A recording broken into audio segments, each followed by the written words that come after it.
박PD의 픽. 언어가 제철인 가을도 아닌데, 며느리도 아닌데, 집 나간 외국인이 돌아오고 있습니다. 우와, 이달 들어 외국인이 국내 증시에서 14일 기준으로 3조 7,625억 원의 매수 우위를 기록 중입니다. 코스피에서 3조 2,132억, 코스닥에서 5,492억. 지난달만 해도 외국인들은 국내 증시에서 8,032억을 순매도했는데 이달부터 갑자기 달라졌어요. 그렇군요. 아니, 도대체 뭘 사고 있답니까?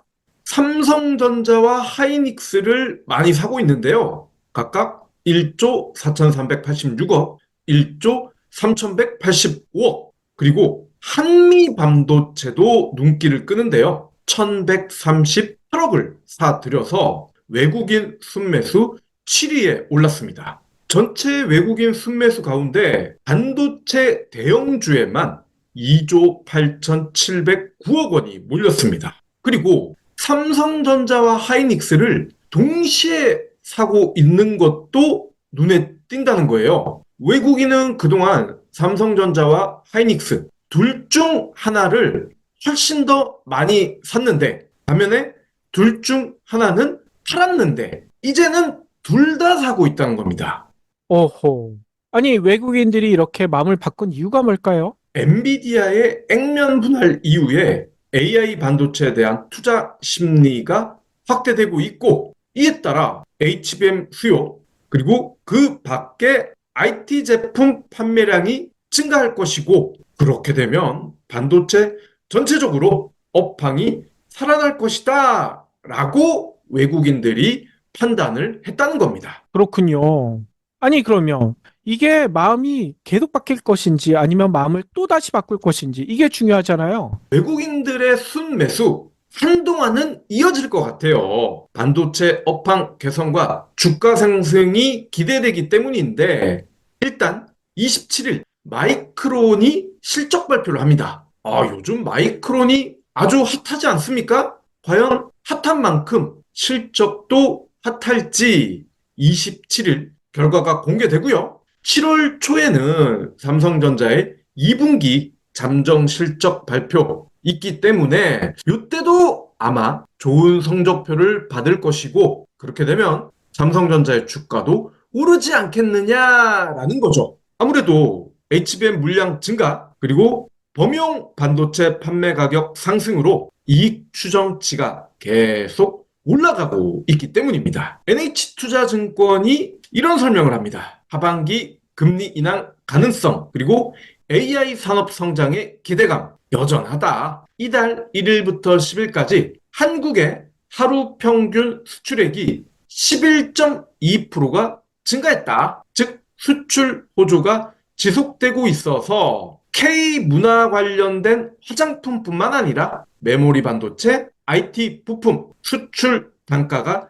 개선되는 업종에 대한 긍정적인 시각을 유지한다라고 밝혔습니다. 즉 외국인 투자자만 놓고 보면은 한동안은 나쁘지 않은 상황이 이어질 것이라는 뜻입니다. 그렇군요. 아니, 그런데 우리나라 개미 투자자들, 특히 서학 개미들의 생각은 좀 다르다면서요. 그렇죠. 서학개미들은 아이고 국내 시장은 됐고요. 우리는 미국 시장만 볼래요 하는 분들인데 서학개미들이 지난주 10일부터 14일까지 5거래일 동안 엔비디아 주식을 무려 4,381억 원어치 매수를 했습니다.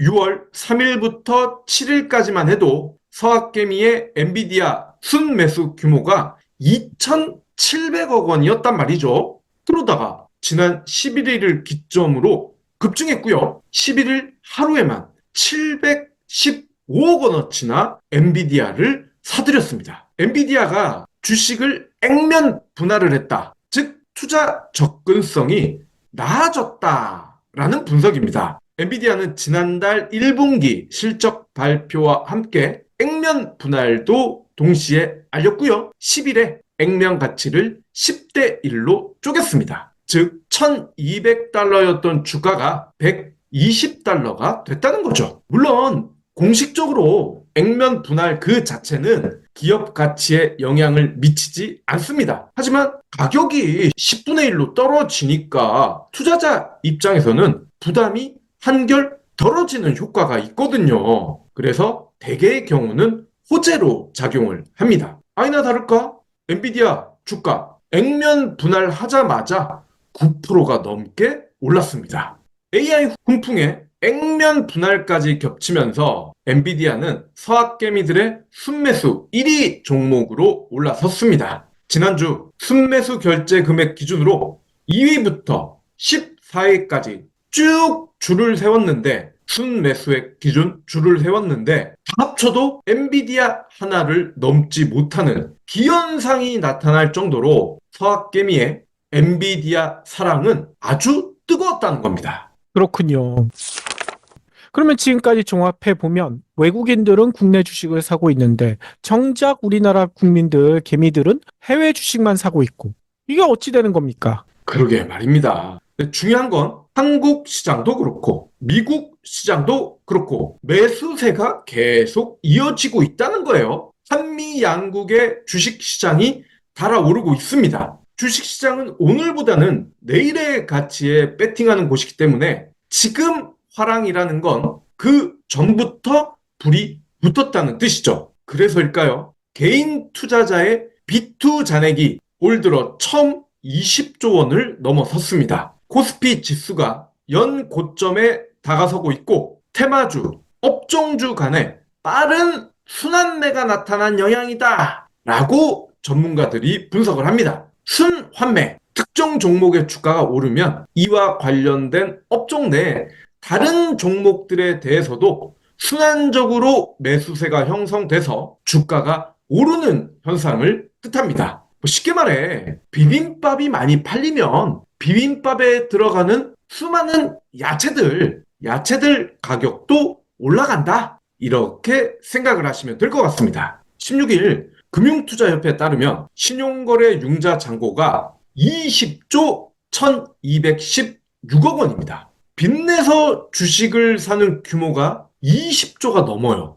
한 달 전에는 19조 4182억 원이었는데 한 달 만에 7천억이 넘게 불었습니다. 20조 원대 신용거래 융자 잔고는 작년 9월 이후 9개월 만입니다. 코스피 신용잔고가 10조 9,394억, 11조 원 돌파를 목전에 두고 있고요. 코스닥은 9조 1,821억입니다. 그렇군요. 아니, 그런데 이런 신용 장구는 결국 얘기하면 B2 아닙니까? B2. 맞습니다. 투자자가 주식을 사기 위해서 자기 돈으로 하는 게 아니라 증권사로부터 돈을 빌리는 겁니다. 빌려서 투자를 한 거예요. 그러니까 아직 빚을 갚지 않은 돈입니다. 그런데 그 돈이 20조 원이 넘는다는 거예요. 지난주 코스피 지수가 2750선을 탈환하면서 올해 연고점에 가까워지니까 빚을 내서 주식을 사려는 투자자들이 늘어난 거 아니냐, 이러한 설명이 지배적입니다. 물론 해외 주식 투자도 B2가 가능합니다. 자, 그리고 최근에 B2, 특히 국내 주식 자금은 테마주를 향하고 있다는 것도 우리가 눈여겨볼 필요가 있습니다. 대표적인 종목이 한국가스공사예요. 가스공사 신용거래 융자 잔고가 왜 늘었을까요?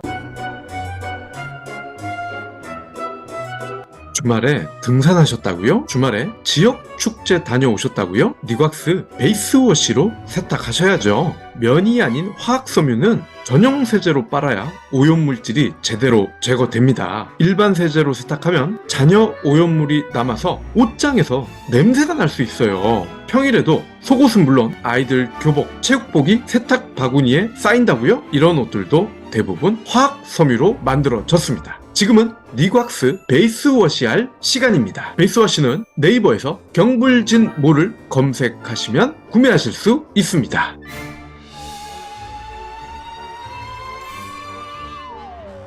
지난주 난리가 나지 않았습니까? 대왕거래인가요? 14일 기준으로 한국가스공사의 신용거래 융자 잔고 777억입니다. 지난 3일 대비 무려 8배가 늘었습니다. 이 기간에 신용융자 잔고가 가장 많이 증가한 종목 1위입니다. 이른바 대왕고래 테마주의 간판이기 때문입니다. 대왕고래 아실 거예요. 이달 초 동해 심해 석유 가스 탐사 계획 발표. 그 이후로 이른바 대왕고래 테마주들이 생겼는데 가스공사가 그 덕에 주가가 74%나 올랐습니다. 그러니까요. 그러는 사이에 가스공사 임원들, 자기들은 또 주식을 또 팔아먹었잖아요. 그러게 말입니다. 아니, 주주들한테 더 확신을 주려면은 지들이 더 가지고 있어야 될 텐데 팔아버렸어요. 이게 뭐를 의미하겠습니까? 어쨌거나 확률 20%짜리 프로젝트에 그것도 48년 전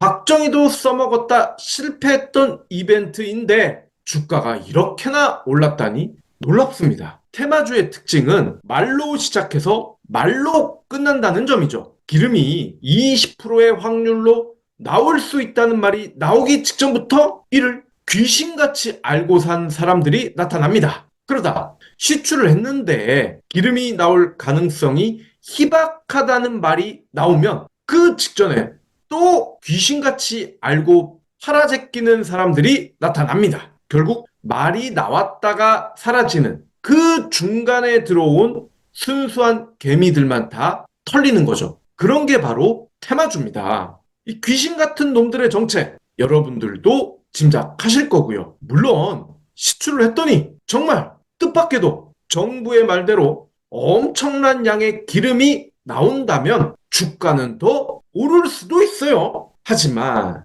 역사적으로도 테마주 중에서 당초의 말처럼 결과도 창대했던 경우 본 적 있습니까? 저는 본 적이 없는 것 같은데요. 그러니까요. 게다가 저희가 지난주에도 팩트 체크해 드렸듯이 이 확률 조금만 계산해 보면 이게 얼마나 말이 안 되는지 이것도 정확히 알 수 있고요. 게다가 더 중요한 거 정부의 얘기대로 여기에서 기름이 터졌다 해도 우리나라는 인구가 너무나 많기 때문에 각 개인에게 돌아가는 그 혜택 1인당 4천만 원 정도밖에 안 돼요. 이걸로 우리 온 국민이 부가티 타고 이런 슈퍼카 탈 수 있을까요? 그리고요, 수출 확대에 따른 실적 기대감으로 요즘 음식 그리고 마시는 거 이런 주식들이 주가가 많이 올랐고 비투 역시나 거세다는 겁니다. 롯데 웰푸드의 신용잔고가 3일에는 8억 9,500만 원이었는데 14일에는요 34억 2,800만 원, 보름 사이에 거의 3배가 늘었습니다. 자, 그리고 혜태제과식품 3억 500만 원에서 11억 1,500만 원, 역시나 3배 가까이 늘었고요. 크라운제과의 신용잔고도 이달 들어 133%가 증가했습니다. 최근 음식료 업체 주가가 급등했지만 앞으로 더 오를 수 있다라는 증권가의 분석이 투자 심리를 자극하고 있습니다. 교보증권이 이런 설명을 합니다. 최근 음식료 업종의 밸류에이션 상승에도 현재 음식료 업종 12개월 선행 주가 수익 비율은 10배, 크게 부담스러운 구간이 아니다. 과거 주가 재평가 시기를 감안하면 추가 밸류에이션 상승 여력이 존재한다. 즉 예전 그래프가 그랬으니 이번 그래프도 그럴 것이다 라는 말인데 글쎄요. 교보증권의 뜻대로 될지는 지켜봐야 될 것 같아요. SK그룹주도 비투 수요가 몰리고 있더라고요. 채태원화재 이혼소송 항소심 판결 이후 주가 변동성이 커졌는데 지난 6일 채태원화재가 TSMC 회장을 만나서 반도체 협력 방안을 논의했다라는 소식이 전해졌기 때문이라고 합니다. 하이닉스의 최대 주주인 SK스퀘어 신용잔고가 이달 초에 36억 4천만 원에서 14일 82억 원으로 125%가 증가했습니다. SK주 역시 같은 기간 신용잔고가 442억에서 728억으로 65%가 늘어났고요. 자, 근데 재벌 회장이나 자식들이나 물론 주로 하는 건 노는 겁니다. 하지만 놀면서도 대부분 유명한 사람들을 만나고 다니긴 해요. 채태원화재가 TSMC 회장을 만난 게 유별난 일이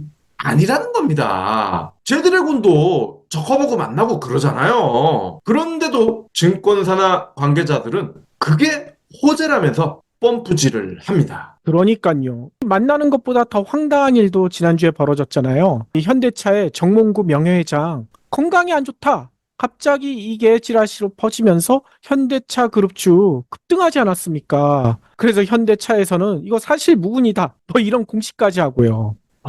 이 몽구아재 입장에선 참 서운하겠네요. 건강이 안 좋은데 주가가 올랐다. 이거 해석하기에 따라서는 빨리 돌아가시라라고 응원을 하는 건가요? 그러니까 말이에요.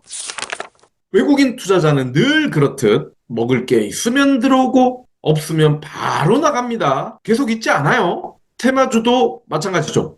영원한 신기루에 가깝습니다. 테슬라로부터 시작한 서학개미 중에 진짜 돈 번 사람 주위에 있습니까? 이것만 알아도 비투를 하진 않을 텐데 하긴 알면서 하는 게 인간이긴 하죠. 아파트도 빚내서 사고 주식도 빚내서 사고 차도 빚내서 사고 요즘은 결혼도 빚내서 하더라고요. 당신은 사랑받기 위해 태어난, 아니 빚내기 위해 태어난 사람입니까? 빚 내주는 놈들 심리 알아봐야 됩니다. 그 놈들은 왜 빚을 자꾸 내줄까요? 결국 자신의 이익 때문입니다. 말로는 채무자를 돕는다, 임차인을 돕는다라고 하지만 절대 그렇지 않아요. 지를 위해서 이자놀이 하려고 빚을 주는 겁니다. 레버리지 효과요? 지렛대 만든 놈만 돈 법니다. 골드러시 시절 리바이스처럼 말이죠. 그러니까요. 그렇기 때문에 빚 내는 사람 되지 말고 스스로 자기 개발과 여러 가지를 통해 스스로 빛나는 사람이 되는 게 훨씬 더 나을 것 같아요. 경불진 완주해 주셔서 감사합니다. 하트 투척, 댓글 남기기, 링크 공유, 계좌 후원 등 경불진 두 PD에게 힘을 보태주세요. 더 좋은 내용으로 보답하겠습니다.